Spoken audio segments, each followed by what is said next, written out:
چاند گرہن کا یہ ایک لمحہ آ رہا ہے، یہ گھڑی آ رہی ہے۔ پاکستانی وقت یہی ہے۔ جس ملک میں، غور سے سمجھیے گا، پوری دنیا اس وقت میری آواز کو سن رہی ہے، جس ملک میں جو وقت ہوگا وہ اپنے ملک میں اپنے وقت کے مطابق کرے گا، عمل یہی ہوگا۔ اس دوران کرنا کیا ہے؟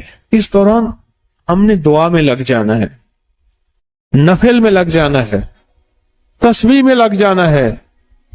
ضروری نہیں 4 گھنٹے، آپ کو جتنی تھوڑی دیر میں یہ عمل پورے ہو جائے۔ دوسرا، اس دوران میں نا ایک عدد موم بتی لے لے، چھوٹی سی موم بتی لے لیں، کوئی بڑی لینے کی ضرورت نہیں ہے۔ اس کی روشنی میں دیکھتے ہوئے ہر حالت میں صرف 117 مرتبہ پڑھنا ہے، یا واحدو یا احدو، اللہ تو ایک ہے اور اکیلا ہے۔ مولا میرے ساتھ 100 جھنجٹ ہیں، 100 مصیبتیں ہیں، 100 تکلیفیں ہیں، 100 پریشانی ہے، اور یہ ساتھ لگی ہوئی ہیں۔ اللہ تو ان چیزوں سے پاک ہے، تو ان چیزوں سے پاک ہے۔ اب یہ اللہ کے سامنے ہم زاری کر رہے ہیں، درخواست کر رہے ہیں، اور اپنی مشکلیں، پریشانیوں کا تصور کرتے ہوئے، اس موم بتی کو دیکھتے ہوئے، یہ 117 دفعہ، اول آخر 3 دفعہ درود شریف، بولو کتنے منٹ لگیں گے یہ عمل کرنا ہے۔ اپنے مقاصد، اپنی مشکلیں، اپنی پریشانیاں، اپنی الجھنیں، اپنی ناکامیاں، اپنی زندگی کے دکھ کا تصور کرتے ہوئے، اپنی زندگی کی پریشانیوں کا تصور کرتے ہوئے یہ عمل آپ نے کرنا ہے، اور موم بتی کو دیکھتے ہوئے پڑھنا ہے۔ اس کے بعد اٹھ جائیں، موم بتی بیشک جلتی رہے، جتنا وہ جلتی رہے گی اس کی روشنی رہے گی، آپ کی زندگی میں روشنی، آپ کی آنکھوں میں روشنی، آپ کے دل میں روشنی، قبر میں روشنی، زندگی میں روشن راہیں، روشن راستے، جو گلیاں، جو راہیں، جو راستے، جو منزلیں بند ہیں وہ سب روشنی ہیں۔ موم بتی کے اس عمل کا ہدیہ، کوئی میٹھی چیز حسب توفیق بچوں کو، بڑوں کو بانٹ دیں، بچوں کو بانٹ دیں، اس کا ہدیہ لازم دیں۔ ایک دوسرا عمل ہے، وہ یہ عمل ہے کہ چاند گرہن کے دوران آپ نے ایک بوتل میں پانی لے لینا ہے، بوتل میں نا پانی لینا ہے، اور پانی سامنے رکھ کے، بوتل سامنے رکھ کے آپ نے 17 بار پڑھنا ہے، 17 بار فلک اور 17 بار ناس، بس یہ عمل ہے۔ کیونکہ حضور سرور کونین صلی اللہ تعالی علیہ وسلم پہ آخری وار جو ہوا تھا، حضور کو قائل کرنے کا جو آخری وار ہوا تھا، پھر اللہ کی طرف سے 2 فرشتے آئے، انہوں نے یہ عمل باقاعدہ بتایا، سکھایا، اور وہی آئی سورت فلک اور ناس کی۔ اب یہ جو فلک اور ناس جو اتری تھیں، آج بھی قیامت تک کوئی بندہ ایسا ہے جو زندگی کی بندشوں، پریشانیوں، ناکامیوں، مشکلات، مسائل، الجھنوں میں مبتلا ہے، آج بھی کوئی بندہ، اور وہ کہتا ہے میری زندگی تلخ ہو گئی ہے، اس سے کہیں ابھی ایک ساتھ آنے والی ہے، چاند گرہن کی، ایک بوتل سامنے رکھے، اس میں پانی رکھے، اور کیا پڑھے؟ سورت فلک اور سورت ناس۔ توجہ سے اول آخر درود شریف، اور ہر دفعہ بسم اللہ الرحمن الرحیم ساتھ، اور اس بوتل میں دم کرے۔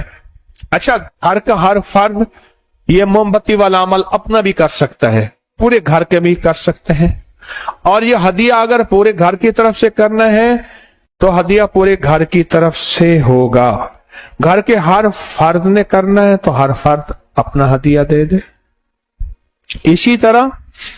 اسی طرح یہ جو فلک اور ناس کا عمل ہے، یہ بھی گھر کا ہر فرد کر سکتا ہے، اور چاہیں تو پورے گھر میں سے ایک فرد بھی کر سکتا ہے۔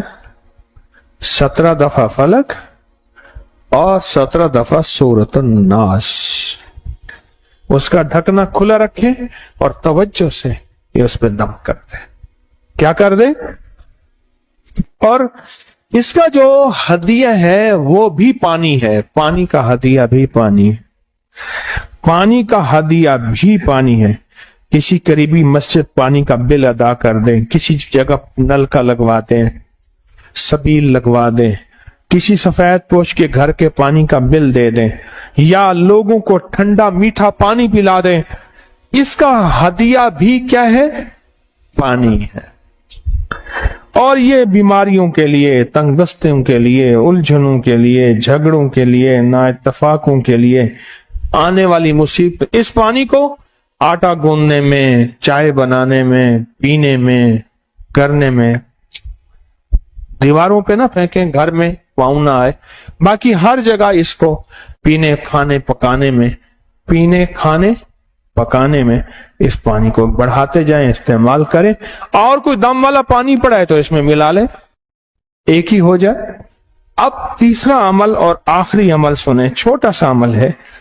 آپ نے حزب البحر جو ہے وہ پڑھی، یہ حزب البحر کے اسماء حسنی ہیں، یا اللہ یا علی یا عظیم یا حلیم یا علیم، یا اللہ یا علی یا عظیم۔ آیت الکرسی کی آخری آیت ہے، یہ اس کے اسماء حسنی، یا علی یا عظیم یا حلیم یا علیم، یہ حزب البحر کے آخری الفاظ ہیں۔ بس آپ کیا کریں گے اس دوران میں؟ ولا کے 3 دفعہ دروشی پڑھ کے نا آپ نے صرف 140 مرتبہ گڑ گڑا کے پڑھنا۔ یہ بار بار بات لفظ کر رہا ہوں، گڑ گڑا کے، بھکاری بن کے، محتاج بن کے، یہ لفظ بار بار عرض کر رہا ہوں، بار بار عرض کر۔ بس اپنے مقاصد مسائل کا تصور کر کے، اور اس کا ہدیہ 7 عدد جنس ہے، مثلا گندم، جوار، مکئی، باجرہ، جو، چاول، مونگ وغیرہ، یہ 7 عدد حسب توفیق آپ پرندوں کو قبرستان میں کسی صاف جگہ پہ کہیں ڈال۔ زندگی میں جب بھی کہیں مشکلیں آئی ہیں، جب بھی کہیں پریشانی آئی ہیں، جب بھی کہیں الجھنیں امت کو آئی ہیں، جب بھی کہیں اولاد نہیں ہے، رزق نہیں ہے، صحت نہیں ہے، عزت نہیں ہے، سکون نہیں ہے، چین نہیں ہے، راحت نہیں ہے، جادوؤں نے گھیر لیا، بندشوں نے تباہ کر دیا، حاسدین نے برباد کر دیا، مشکلوں نے سر چڑھ کے ہمیں جھکا دیا، حالات نے ہماری زندگی کو تنگ کر دیا، کوئی پریشانی کی ضرورت نہیں۔ مجھے کہنے لگا کہ ہمارے علاقے میں ایک صاحب ہیں، بابا جی ہیں، کوئی بھی مشکل ہو وہ بیٹھ کے سورۃ قل ہو اللہ پڑھاتے ہیں۔ ان کے پاس 7 کھانے لے جانے پڑتے ہیں، 7 کھانے لے جانے پڑتے ہیں، وہ سورۃ قل ہو اللہ پڑھاتے ہیں بٹھا کے بندوں کو، اور ان کے لیے کھانے ضروری ہیں، کھانے اچھے ہوں، ایک سوٹ ہو، 7 کھانے ہوں، ایک خوبصورت تکیہ ہو، ایک کھیس اچھا بہترین بچھونا ہو، ایک بسترے کی چادر ہو، اور 7 کھانے ہوں۔ فرمایا وہ دیتے ہیں، لیتے ہیں، سورۃ قل ہو اللہ پڑھاتے ہیں، پھر بیٹھ کے دعا کرتے ہیں، بہت دیر تک دعا کرتے ہیں، لوگوں کی مشکلیں حل ہو جاتی ہیں، لوگوں کی پریشانیاں دور ہو جاتی ہیں۔ میں نے کہا کسی طرح بابا جی سے پتہ چلے گا وہ دعا کیا مانگتے ہیں۔ کہنے لگا وہ دعا کسی کو نہیں بتاتے، بس کہتے ہیں آؤ میرے ساتھ بیٹھ کے سورۃ قل ہو اللہ پڑھو، اب اللہ کر درود پاک پڑھو اور سورۃ قل ہو اللہ پڑھو، وہ دعا کسی کو نہیں بتاتے۔ میں نے کہا کسی طرح پتہ کر وہ دعا کسی کو تجھے بتا دے۔ اس نے کہا پتہ کروں گا۔ کچھ عرصے کے بعد بندہ مجھے ملا، آتے ہی ایک کاغذ دیا، اور کاغذ دے کے مجھے کہنے لگا آپ کو یاد ہے آپ نے میری ایک ذمہ داری لگائی تھی، اور وہ ذمہ داری یہ لگائی تھی کہ ایک ہمارے ہاں بابا جی ہیں، ان کے پاس کوئی دنیا کی مشکل، پریشانی، الجھنیں، ناکامیاں، حالات، مسائل، بے اولادی، جادو، جنات، اثرات، بندشیں، کوئی بھی ہے، وہ مسئلے حل ہوتے ہیں، لیکن ان کی شرطیں یہ ہیں، خوبصورت تکیہ لیتے ہیں، بہترین سوٹ لیتے ہیں،